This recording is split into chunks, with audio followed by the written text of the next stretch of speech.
Hey, everybody, welcome to the Sky Lounge, and this is Piggyskin Picks, where I pick the winners and losers of the upcoming NFL weekend. Week number 3, boys and girls, 11 out of 15 in the pick'ems, 73.3%. Not bad, not bad. But there were 16 games, you fucking idiot. Why can't you fucking count? That Bengals and Eagles game is dead to me. Ties do not fucking matter here. That game is dead. So 11 out of 15 it is for week 3. And let's move on into week 4, where we start off with Thursday Night Football. The Denver Broncos taking on the New York Jets. I'm taking the Broncos to win this game. Broncos at +1, under 40. Seems like a pretty decent bet, but I'll be honest, man, I'm not going to put any money on this fucking game. Do I really want to watch a team that's entire fucking first stringers are in the hospital? And do I really want to watch the Jets butt fumble themselves on the fucking football field for 4 straight quarters? No, I don't. I mean, if you fire Adam Gase, maybe it'll be an interesting team to watch, but this organization is continuing to ruin Sam Darnold's career. And yeah, your season just looks like a fucking disaster. Yet I know, because of the fucking butt fumble luck that you got, you're not going to get the number 1 overall pick. Somehow the Giants are going to fucking luck themselves into that, which is so weird. But the football gods are hilarious like that. So Denver with the win on Thursday Night Football. And let's move on into Football Sunday, where the Seattle Seahawks are flying to Miami to take on the Dolphins. And I have the Seahawks winning this game. Seahawks at -6 and over 53 seems like the good call here, mainly because I don't think that Seattle defense can stop anything. I mean, listen, there are moments where, in terms of the offensive play calling, it's questionable from the Seahawks perspective, and they tend to give the ball back to the opposition at the worst fucking times possible. Yet Russell Wilson, in MVP form, doing it big, I think gets it done. And again, I think the Seattle Seahawks cover the spread, but this total is going to be way over 53. I would imagine a scoreline of, I'm going to say 35-24. So relatively speaking, it's not really a shootout, but it kind of will be a shootout because the Seahawks will make it so. But hopefully the Seattle Seahawks grab a nice little win there in South Florida. But let's move on into the next game, where the Indianapolis Colts will be taking on the Chicago Bears. And I think the Bears will take this game. And Chicago at +2.5. And this game on the under at 43.5 seems like the right call to me. Now, here's the thing. Big Dick Nick is now going to be the starting QB of the Chicago Bears. I have said this on multiple occasions. I think the Chicago Bears are the weakest 3-0 team. Yet, despite that, with Big Dick Nick inserted into the lineup, with this Indianapolis Colts team just being relatively mediocre, and the fact that you have Philip Rivers on the other side, I think the Bears get the job done here. And something about this Colts team just feels like they're going to be probably at like an 8-8, 7-9 kind of deal. And that's what Philip Rivers kind of gets you in his bad seasons. So Colts taking a loss to the Bears in this game. So hopefully I'm right about that. And Big Dick Nick, we know what he can do. Swinging that big old schlong around and waltzing like it's his world. Usually is. So the New Orleans Saints will be taking on the Detroit Lions. And so I'm going to say the Saints win this. And I think they do cover the -4. I think this game goes on the under at 54. But I'm going to be quite honest. I think the flow of this game will basically be the Lions having a pretty substantial lead by the second quarter, and then they somehow blow it in the third quarter. And Matt Stafford will throw a interception or just fumble the ball over in the fourth quarter because it's scripted. And it's not like I'm saying it's rigged, but Matt Stafford is he's one of the most overrated, most predictable fucking quarterbacks out there. So yeah, good luck with that, Lions fans. And Saints, I don't know how much longer you're going to pretend that you're actually a contender. But I'm going to tell you right now, you might get these wins, but you are nothing in the grand scheme of all these NFC teams right now. Jesus Christ, the Saints are abysmal at best. So, despite the win, I don't really think the long-term trajectory of the Saints team is really going to get them anywhere. I could be wrong. So, that's the beauty of the sport, boys and girls. I could be wrong. So, it's always left week to week to find out what will happen. So, following that on Football Sunday, we have the Jacksonville Jaguars taking on the Cincinnati Bengals. And you know what? I'm taking the Bengals to win this game. Cincinnati at -3. This game on the under at 49 seems decent. And you know what? I think you are going to get a, not like a high shootout, but one of those like 27 to fucking 21 kind of games. And Joe Burrow, man, I think you're going to see a lot of swag from this kid. I mean, Gardner Minshew too, let's be fair. You're going to see some good battle between two good young quarterbacks. And honestly, the way these teams for the Jaguars and the Bengals are set up, they're not built for immediate success right now. This team is predicated on obviously getting better each and every week. Wins or losses, I don't think it really matters. It's all about developing the talent there. And we are going to see a good battle. It's kind of like the whole Chargers and Panthers game last week where we said very underwhelming, but should be an interesting matchup regardless because of all the young talents. But interesting matchup. I think the Bengals get it done. Now, the Arizona Cardinals will be taking on the Carolina Panthers in Carolina, and I think the Arizona Cardinals dust off the loss from last week. A bit of a freak loss of the goddamn Lions, but Arizona at -3 and the game at under 52 seems like the right call in my eyes. Now, I think this game is going to be a lot closer, probably during a good chunk of this game, but I would think DeAndre Hopkins and Kyler Murray, tagged out along with Larry Fitzgerald and Christian Kirk, good receiving core, good young developing quarterback, should get the job done in Carolina. Although I will say the Panthers do have some young talent. They are still developing too. So maybe we get a couple of good flashes there from the Panthers. But ultimately, I think the Cardinals will get a win there in Panthers country. Now, let's move on into the next game where the Cleveland Browns will be taking on the Dallas Cowboys at AT&T Stadium. Of course, the Dallas Cowboys will have some level of fans as Jerry Boy loves his money. But despite the fans giving Jerry his money, I don't think Jerry's going to have a good old time on Sunday because I'm going to go out on a limb and say the Cleveland Browns win this game against the Dallas Cowboys. Now, I like the Cleveland Browns at +4.5. I also like this game to go over 56 because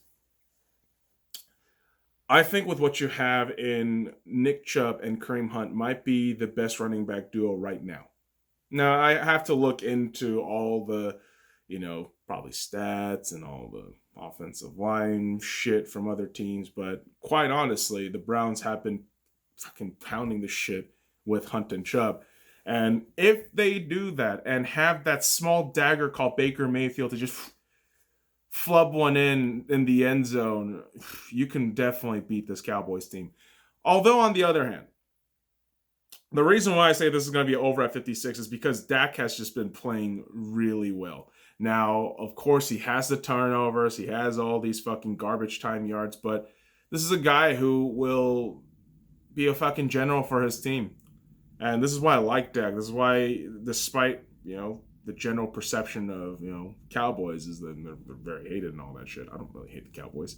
I think Dak Prescott is a damn good leader and a damn good quarterback. And I think the Browns will get themselves to a good position early, and it'll trickle down into the Cowboys scratching their way back. Of course, I could be wrong, but I think the Browns grab a win in this game in Arlington.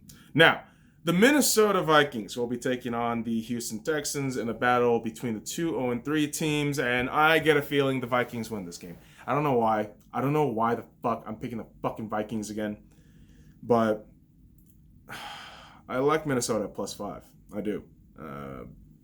54.5, I probably take the under. I don't know what it is, but Mike Zimmer versus Bill O'Brien, I'll probably take Mike Zimmer. Quarterback situation, obviously different. Kirk Cousins, Sean Watson, not even comparable. But that defense, man. That defense is so suspect on both sides. And, if the Texans actually did sign up Earl Thomas, this game would have been a wash in my eyes. But I would tell you the Minnesota Vikings will somehow luck themselves into a win here. And the Texans will be further miserable. Yeah, again, boys and girls, with these Piggyskin picks, I can't be wrong. Just espousing my opinions. And my opinion is that I hope the fucking Texans lose because Bill O'Brien sucks ass and Deshaun Watson deserves better. It's kind of like the same thing with Adam Gase. I hate it when quarterbacks get screwed by really shitty head coaches. And that's one of those cases in the Texans. So, Vikings with a win there. Now, the LA Chargers will be taking on the Tampa Bay Buccaneers, and I'm taking the Buccaneers to win this game, to cover the -7 and get that total to over 43.5. Now, what I see in this game is Tom Brady struggling. I could totally see that. The first 3 weeks, they haven't really been the most decisive, evidence to show that Brady's back. Well, Brady's all right, but he's showing his age. He's showing glimpses of his motor skills kind of going down a little bit. And I love Tom Brady. I respect the guy. But, you will get the win, but over the last 3 weeks, and I think even in this game, you're going to see how old Tom Brady is getting. All respects to him, though. This guy's still fucking pushing it, still getting it done, yet that Chargers defense is going to make you a little bit miserable. I do still see the Tampa Bay grabbing a win, but that Chargers defense, man, when they play up the potential, they're actually pretty damn good. Pretty damn decent. Offensive side, that Austin Eckler shit is so fucking depressing. And that really epitomizes the luck of the Chargers franchise as a whole. So you're not really going to go anywhere with that Chargers team. That's the bitter truth. Let's move on into the next game, where the Baltimore Ravens will be taking on the, whatever the fuck they're called now, the Redskins, the artists formerly known as the Redskins, the Washington football team, the team with no name. The fuckers over there in D.C., they're going to get their ass rammed by the Baltimore Ravens. And you know what, man? -13 for the Baltimore Ravens, I think that's a bit ludicrous, but it might just happen. The reason why I say that, this game feels like a game where Lamar Jackson is going to be a stat god. And I know everyone loves Lamar Jackson. He was last year's MVP, absolutely incredible, #1 in the top 100 players. Bro, stop. He's good, but he's a fucking stat patter.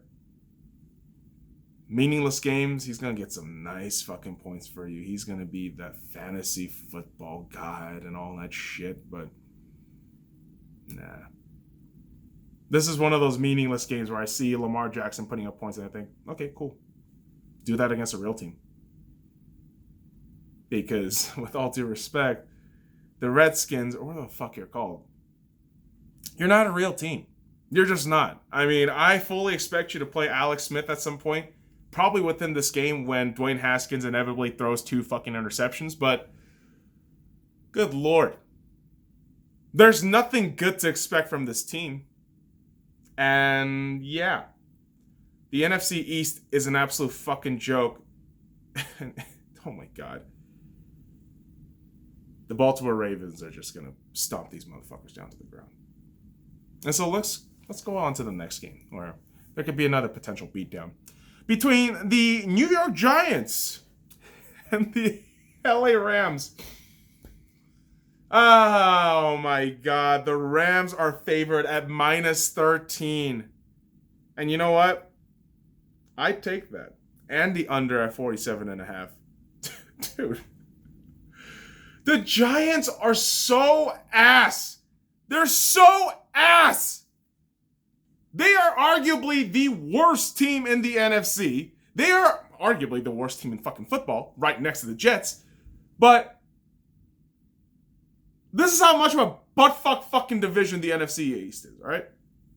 You have the 1-2 Dallas Cowboys, the 1-2 Washington, whatever fuck you team, the goddamn, was it 0-2-1? Yeah, 0-2-1 Philadelphia Eagles team and the 0-3 Giants team. This division is so shit that if everybody fucking loses this week, okay, there is still a chance the 0-4 Giants still have a spot in the playoffs. Bro, fuck the NFC East. Fuck the Giants, by the way, because you are a trash organization at this point. Fucking fire David Gettleman. How is he a GM? I mean, Jesus Christ. I'm not even talking about the Rams at this point because I know what the Rams are going to do. They're going to run the ball. They're going to have all the fucking tight ends go up, and Jared Goff is going to look like a goddamn world beater. And that defense, if they can hold something and not a penalty, they're going to be fine. But the Giants, oh my God. Not even a Giants fan. I'm getting pissed off because bad fucking organizations get on my nerves. -13, man. This is how fucking far the fucking Giants have fallen. They were never really all that high. Eli won 2 rings against the Patriots. They had their moments. Right now, oh my God. I don't even know what kind of low this is for the Giants fandom, man. I don't even know. But Jesus Christ, the NFC East is a serious joke. I mean, just seriously think about this for a second. A 1-2 team and another 1-2 team is at the top of the division. An 0-2-1 team is third, and an 0-3 team is fourth. Again, if every single one of these fucking teams lose this weekend, the bottom dweller 0-4 team can still win the division. Do you understand how shitty this division is? Holy fuck! And the Giants are truly the bottom feeder of bottom feeders this season. This is unbelievable. -13, bro. I mean, the Redskins, I kind of get it. You're not supposed to be a football team. You're just kind of a U-Haul truck, halfway out the fucking door kind of feel. But, oh, the Giants are just a fucking mess. But let's move on to the next game. I just reacted about the fucking Giants and their ineptitude. But kids, we can't snort or scoff at this next matchup. Bill Belichick's New England Patriots taking on the Kansas City Chiefs. And you know my homeboy's going to get it done. You know Patrick Mahomes is going to get this shit done. Although I do like the New England Patriots to cover that +7. And I like the under on this game at 53. Belichick is going to try to experiment and do shit with that defense against Patrick Mahomes. But Patrick Mahomes is actually too good now. He can't really get stopped. So, yeah, man. He's the best quarterback in the league. You're not going to stop him. You're just not. And it's scary to say that, but that's Patrick Mahomes right now. He is living on another dimension right now. Kudos to him. But let's move on to the next game where the Buffalo Bills will be headed down to Sin City, where we are here, boys and girls, against the Las Vegas Raiders. And I think the Bills take this win, covering that -3, and I like the under at 52. Main reason because I think the Bills defense will actually play up to snuff this week. Raiders defense, I don't know. Can you handle Stephon Diggs? Can you handle this evolved Josh Allen? Can you handle the decent running game the fucking Bills can put up on you? Not sure. And on the offense side, I mean, can you go against that Bills defense? Pretty difficult to say. But I do think the Bills come out with the win in Las Vegas as long as they don't get the fucking Vegas flu. You know what the fuck I'm talking about? So the Vegas Golden Knights, their inaugural season, whenever opponents would come to Vegas, they would stink because this whole thing with the Vegas flu where players would go out the night before, party and all this shit, and then just look like shit on the ice. So hopefully the Bills don't get the Vegas flu and keep it going. Although this is a fucking franchise and fan base that slams off fucking tables from RV cars. So you guys should be fine. Now, The Philadelphia Eagles will be taking on the San Francisco 49ers. And, dude, I'm going to tell you right now, the Philadelphia Eagles will probably cover that +7. And the game will likely be over 46. But don't be surprised if the 49ers beat the shit out of the Eagles. Dude, this Eagles team is supremely disappointing. And I've said this yesterday on the podcast, talking about week number 3. Doug Peterson and Howie Roseman needs to be fired. They need to go. This level of ineptitude and complacency from the Eagles is shocking. And it starts from the top. It starts from the guys who, make the decision, who pull the fucking trigger on moves and trades and contracts. Doug Peterson and Howie Roseman. You motherfuckers need to be responsible for this shit. And this is a huge kudos to the San Francisco 49ers, who I fucking hate. But despite all the injuries, you're basically bringing out your goddamn college kids and practice squad. You're grabbing wins. You're disciplined. You get shit done. And hell, if that isn't respect, I don't know what is, man. So 49ers with the win in that game, and the Eagles continuing their horrendous trend. But they can still win the NFC East, despite potentially going down 0-3-1. Remember, they did tie against the Bengals. So I have no fucking hope for this goddamn Eagles team. They suck ass. And so let's move on into the next game.